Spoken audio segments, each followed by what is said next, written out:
What's up, everybody? Thralls Metal here once again. I'm Necrotic Nick, and I have yet another album review for you.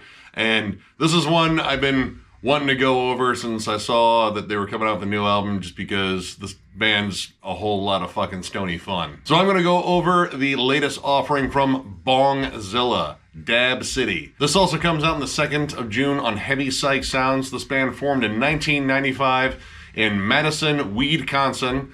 Because that's the name of one of their albums. I mean, I do love their commitment to their themes. They have an album called Stash. They have an album called A Marijuanakin. They're fucking committed to this shit, and I love them for that. This is their 6th full-length overall. They have, a fair amount of EPs and splits.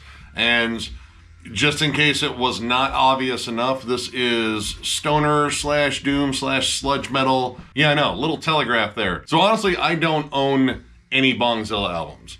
Heard them before, I just never got around to getting any of their albums. I also think it's interesting that I'm the only non-stoner out of the Thralls, and I'm the one reviewing this. But I also love stoner doom, and this is right in my wheelhouse, and this is stoner doom pretty much in its rawest form. This is all about droning riffs, sludgy, heavy, thick bass tones, slow grooves, and an atmosphere about as thick as a fucking cloud of smoke rolling out of a fucking clam-baked car. So it opens up the title track, and with someone announcing in a very gruff voice, "Welcome to Dab City," and yeah, that's pretty much the appropriate atmosphere there, because you get right into this thick, warm bass tone, these groovy drums, and then the guitars slowly build in, and you were just greeted by a wall of just sludge. One of the things that I noticed on this album as a whole, and it's really interesting because it's not something that you usually talk about much in stoner doom or sludge or, slow droning doom metal in general, the drum work. The drum work on here is really, really solid and very busy for the style. Generally it's kind of just keeping the rhythm, lots of space between, snare hits or cymbal accents. But this guy likes to pepper in a lot of cool, kind of groovy fills. This opening track, he's kind of doing some tom rolls here and there, and it adds a lot to the music. It kind of puts a little bit of an extra boogie to the whole, groove of this album. There's a fun, almost sort of tribal break with kind of a Bill Ward kind of swing to it. I mean, Bill Ward felt like the right drummer to compare it to. He's playing a lot of fun, bouncy stuff, but just at a slower speed. So he's kind of half speed Bill Ward. But the drum work being a little bit more loose and a little bit more active, I think that kind of allows the guitars to kind of just build on the drone. There are a lot of cool riffs in here. Most of them sound like, Tony Iommi, especially on King of Weed, which, I mean, because it sounds so Sabbathy, I just wrote Lord of this Weed. Yeah, but that dynamic pops up on C.A.R.T.S, as well as Diamonds and Flower, which that's not a reference to diamonds or flowers at all. And the epically stony closer, American Pot, which is probably the most melodic track on the album. Honestly, the whole bridge of that song is probably the most spacey and stony that I think this gets. I know I have to use weird descriptors like stony and doomy and sludgy. I'm going to abuse the same adjectives a lot here, believe me. But this last track is distinctly different because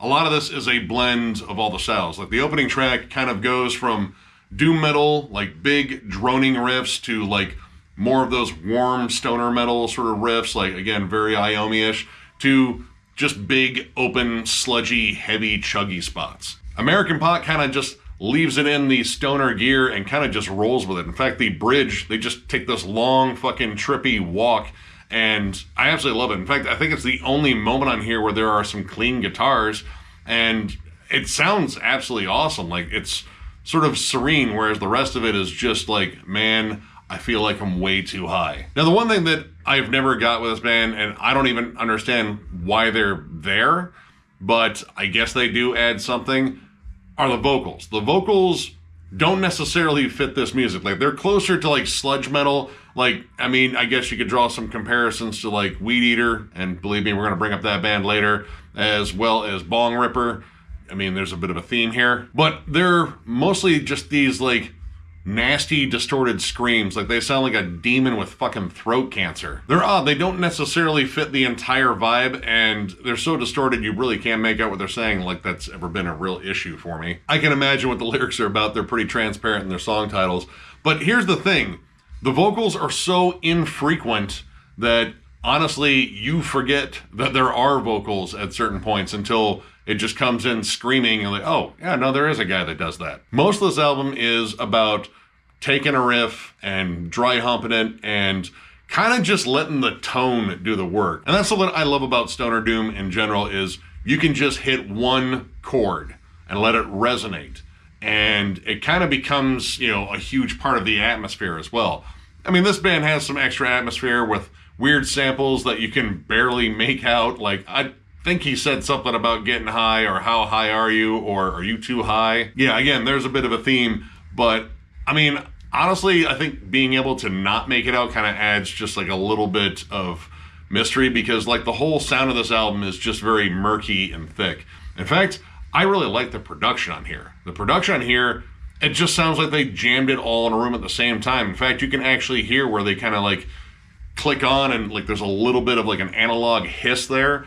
I don't think it was analog, it might have been, but it sounds like it was all jammed together in one room as a band rather than like each individual person doing their, you know, parts. It gives it like a jam session / live feel that I really dig about this. And they like to isolate stuff too, which I really like. Like you'll get to hear like isolated drum takes, you'll get to hear the isolated bass, which burbles and crackles. It just sounds gross, like they covered each bass string in fucking like resin or some shit. And while the pace of this album is slower than a fucking stoner picking out his favorite munchies in a convenience store, there are some like up-tempo moments on here. Hippie Stick actually kind of adds like a little bit more of an up-tempo groove, and honestly American Pot kind of has this good Sabbathy bounce, like kind of similar to like Children of the Grave. It's good to see that kind of broken up because the pace of this overall is generally pretty fucking slow.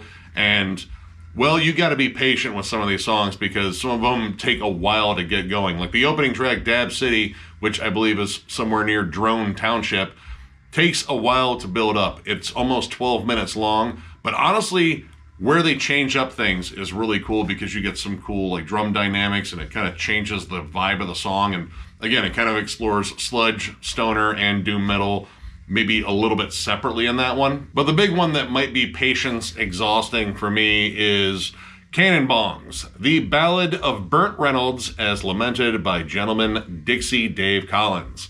Yeah, that's why I brought up Weed Eater. Dixie Dave is on here, and he is on here in really interesting fashion. This is the longest song on the album, clocks almost 14 minutes, and it is kind of a collection of long, droning riffs, slow drum beats with odd fills that feel like they're starting to get into another beat and then just kind of stop. But the main attraction was Dixie Dave. Dixie Dave does a spoken word. I don't know if he was aware he was being recorded, but he was explaining to everyone what cannonbongs were. Apparently that's where you do a bong rip, hold it, do a shot of whiskey, and then exhale, and then continue doing that until, you know, you're either unconscious, vomiting, or shitting yourself. Now he's telling this story through what sounds like the broken intercom at like a fucking raggedy ass McDonald's out in the middle of nowhere. So I was kind of missing some parts of the story, like because he kind of starts muttering at certain points. I think it's about how they ran out of either whiskey or weed and kind of got desperate and had to scrape out the bong for the resin and got something else in there.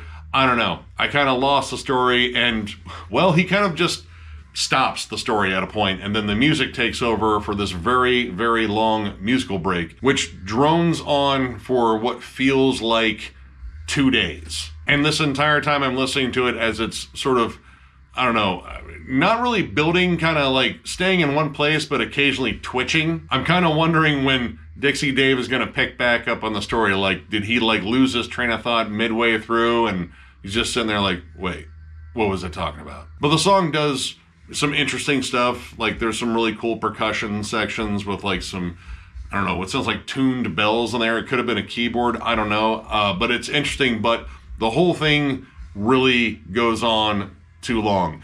And honestly, I was more vested in the story because the music is kind of just like the background to the story. It's more of the setting. This song kind of just turns into a long, trance-like, meditative jam, and at a certain point, my patience sort of wore thin. Now, towards the end, Dixie comes back on, but I can't make out what he's saying. I don't think he's finishing up the story. I think he's on to the next thing, and, well, then the song just kind of ends. So while I think that's a bit of a negative, it is a somewhat entertaining negative overall. But the only other negative I can think about this is sometimes the riffs seem interchangeable. They kind of go to the Sabbath well a lot, which, yeah, no, it's stoner metal.